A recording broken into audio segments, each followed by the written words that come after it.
നിങ്ങളുടെ ബാങ്ക് അക്കൗണ്ടിൽ ഇപ്പോൾ എത്ര പണമുണ്ട്? കുറച്ചേ ഉള്ളൂ.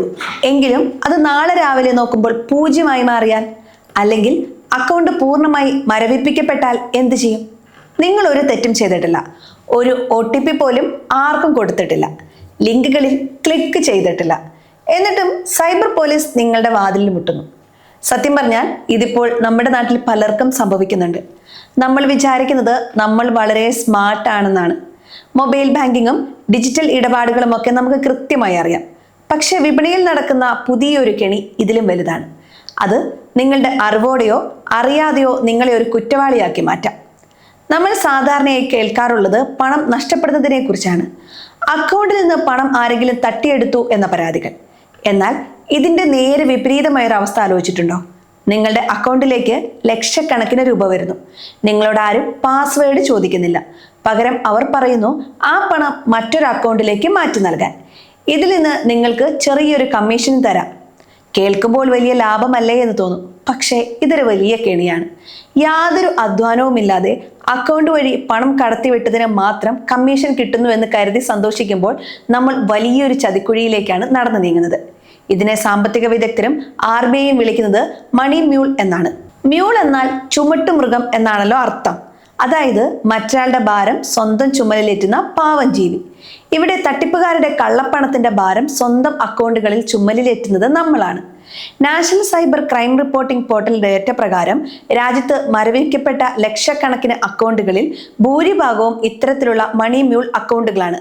ഇത് ചെറിയ കാര്യമല്ല. കാരണം നിയമത്തിന്റെ മുന്നിൽ പണം തട്ടിയ ആളും ആ പണം ഒളിപ്പിക്കാൻ സഹായിച്ച ആളും ഒരേപോലെ കുറ്റക്കാരാണ്.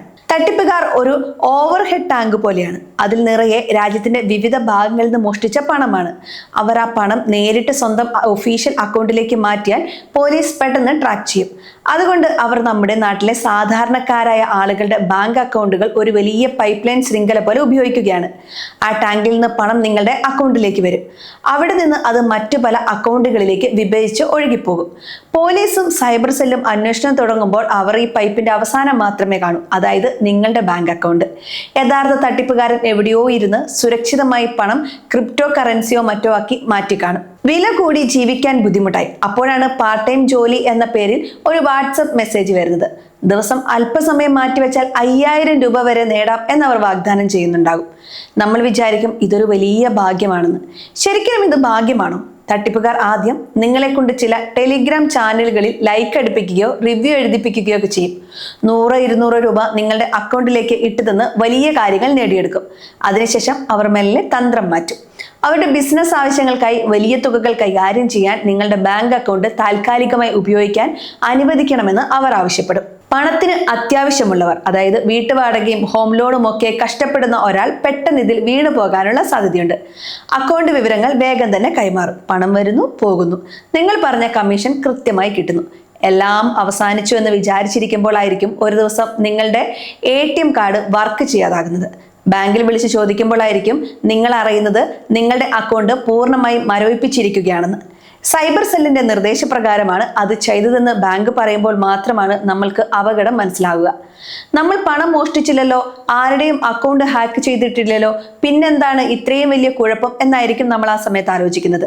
ആന്റി മണി ലോണ്ടറിംഗ് നിയമപ്രകാരം കള്ളപ്പണം വെളുപ്പിക്കാൻ സ്വന്തം അക്കൗണ്ട് വിട്ടുകൊടുക്കുന്നത് ഗുരുതരമായ ജാമ്യമില്ലാ കുറ്റമാണ്. തട്ടിപ്പ് നടത്തിയത് ചൈനയിലോ ദുബായിലോ ഇരിക്കുന്ന ആളാകാം. പക്ഷെ ഇന്ത്യൻ നിയമവ്യവസ്ഥയുടെയും പോലീസിന്റെയും രേഖകളിൽ കുറ്റവാളി നിങ്ങളാണ്. കണ്ടോ, നമ്മൾ മിസ് ചെയ്യുന്നത് ഇതാണ്. ഡിജിറ്റൽ ലോകത്തെ തെളിവുകൾ എപ്പോഴും അക്കൗണ്ട് ഉടമയ്ക്കെതിരെയാണ് ഉണ്ടാവുക. ഒരു സാധാരണ മലയാളിക്ക് ഇതുണ്ടാക്കാവുന്ന സാമൂഹികവും കുടുംബപരവുമായ ആഘാതം വളരെ വലുതാണ്. ഒന്നാമതായി, നിങ്ങളുടെ ഒരു ബാങ്ക് അക്കൗണ്ട് മരവിപ്പിച്ചാൽ നിങ്ങളുടെ പേരിൽ മറ്റ് ബാങ്കുകളിലുള്ള എല്ലാ അക്കൗണ്ടുകളും പാൻ കാർഡ് വഴി പരസ്പരം ബന്ധിപ്പിച്ചിട്ടുള്ളതിനാൽ അവയും ഓട്ടോമാറ്റിക്കായി ബ്ലോക്ക് ചെയ്യപ്പെടും. നിങ്ങളുടെ ശമ്പളം വരുന്ന അക്കൗണ്ട് ലോക്കായാൽ ഹോം ലോൺ EMI എങ്ങനെ അടയ്ക്കും? നിത്യചെലവുകൾക്കുള്ള പലചരക്ക് സാധനങ്ങൾ എങ്ങനെ വാങ്ങും? ഒരു UPI ഇടപാട് പോലും നടത്താൻ കഴിയാതെ നമ്മൾ പൂർണ്ണമായും ഒറ്റപ്പെട്ടു പോകും. സാമ്പത്തികമായും നമ്മൾ പൂർണ്ണമായും നിശ്ചലമാകുന്ന ഒരവസ്ഥയാണിത്. രണ്ടാമത്തെ വലിയ പ്രശ്നം സിബിൽ സ്കോറാണ്. ഒരു തവണ സാമ്പത്തിക കുറ്റകൃത്യങ്ങളിൽ പങ്കാളിയായി എന്ന് ബാങ്ക് റെക്കോർഡുകളിൽ വന്നാൽ സിബിൽ സ്കോർ പാടെ തകരും. ഭാവിയിൽ ഒരു ബാങ്കും നിങ്ങൾക്ക് വായ്പ തരില്ല. ഒരു ചെറിയ എമർജൻസി വന്നാൽ പോലും ക്രെഡിറ്റ് കാർഡോ വ്യക്തിഗത വായ്പയോ കിട്ടാത്ത അവസ്ഥ വരും. അതിലും ഭീകരമാണ് ജോലി നഷ്ടപ്പെടാനുള്ള സാധ്യത. പല വൻകിട കമ്പനികളും പ്രത്യേകിച്ച് IT മേഖലയിലെയും ബാങ്കിംഗ് മേഖലയിലെയും ജീവനക്കാരെ എടുക്കുമ്പോൾ കൃത്യമായി പശ്ചാത്തല പരിശോധന നടത്താറുണ്ട്. പോലീസിൽ ഒരു കേസ് രജിസ്റ്റർ ചെയ്യപ്പെട്ടാൽ പിന്നെ ജോലി നിലനിർത്തുകയോ പുതിയൊരെണ്ണം കണ്ടെത്തുകയോ അസാധ്യമാകും. കുടുംബത്തിന് മുന്നിലും സുഹൃത്തുക്കൾക്ക് മുന്നിലും വലിയ നാണക്കേടാണ് ഇത് സമ്മാനിക്കുക. നമ്മൾ ട്രെൻഡ് ചേസ് ചെയ്യുകയാണോ, ട്രെൻഡ് നമ്മളെ ചേസ് ചെയ്യുകയാണോ? ഈ ഡിജിറ്റൽ യുഗത്തിൽ സാമ്പത്തിക സാക്ഷരത ഇല്ലാത്തതാണ് നമ്മുടെ ഏറ്റവും വലിയ പരിമിതി. ആരും സൗജന്യമായി പണം തരില്ല എന്ന ലളിതമായ സത്യം നമ്മൾ പെട്ടെന്ന് മറന്നു പോകും. ഒരൊറ്റ നമ്പർ അതെല്ലാം മാറ്റിമറിക്കും. RBIയുടെ ഏറ്റവും പുതിയ ഡേറ്റ അനുസരിച്ച് ഡിജിറ്റൽ സാമ്പത്തിക തട്ടിപ്പുകളുടെ എണ്ണത്തിൽ വലിയ വർധനവാണ് രേഖപ്പെടുത്തിയിരിക്കുന്നത്. അതിൽ വലിയൊരു ശതമാനവും ഇത്തരം സാധാരണക്കാരുടെ അക്കൗണ്ടുകൾ വഴിയാണ് നടന്നിട്ടുള്ളതെന്ന് നാഷണൽ സൈബർ ക്രൈം പോർട്ടൽ വ്യക്തമാക്കുന്നു. തട്ടിപ്പുകാരുടെ വലയിൽ കൂടുതലായി വീഴുന്നത് വിദ്യാർത്ഥികളും യുവാക്കളുമാണ്.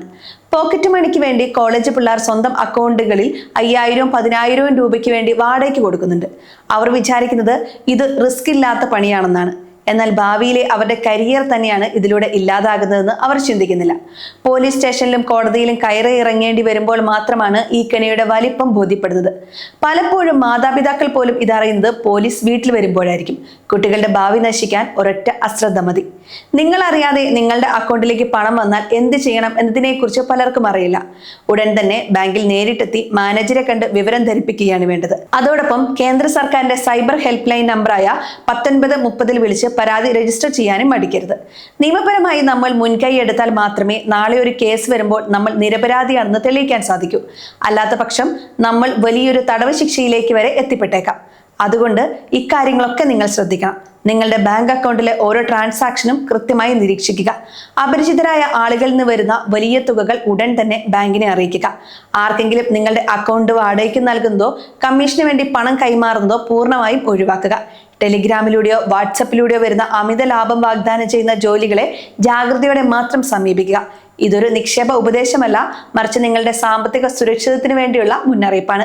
സ്വന്തമായി കൂടുതൽ പഠനം നടത്തുക. സംശയമുണ്ടെങ്കിൽ ഒരു രജിസ്ട്രേഡ് അഡ്വൈസറുമായി ചർച്ച നടത്തി വേർത്താണ്. പണം ഉണ്ടാക്കാൻ എളുപ്പവഴികളില്ല എന്ന് നമ്മൾ എപ്പോൾ മനസ്സിലാക്കുന്നുവോ അന്ന് മാത്രമേ ഇത്തരം തട്ടിപ്പുകളിൽ നിന്ന് നമുക്ക് രക്ഷപ്പെടാൻ കഴിയൂ. നമ്മുടെ അക്കൗണ്ട് നമ്മുടെ ഉത്തരവാദിത്തമാണ്.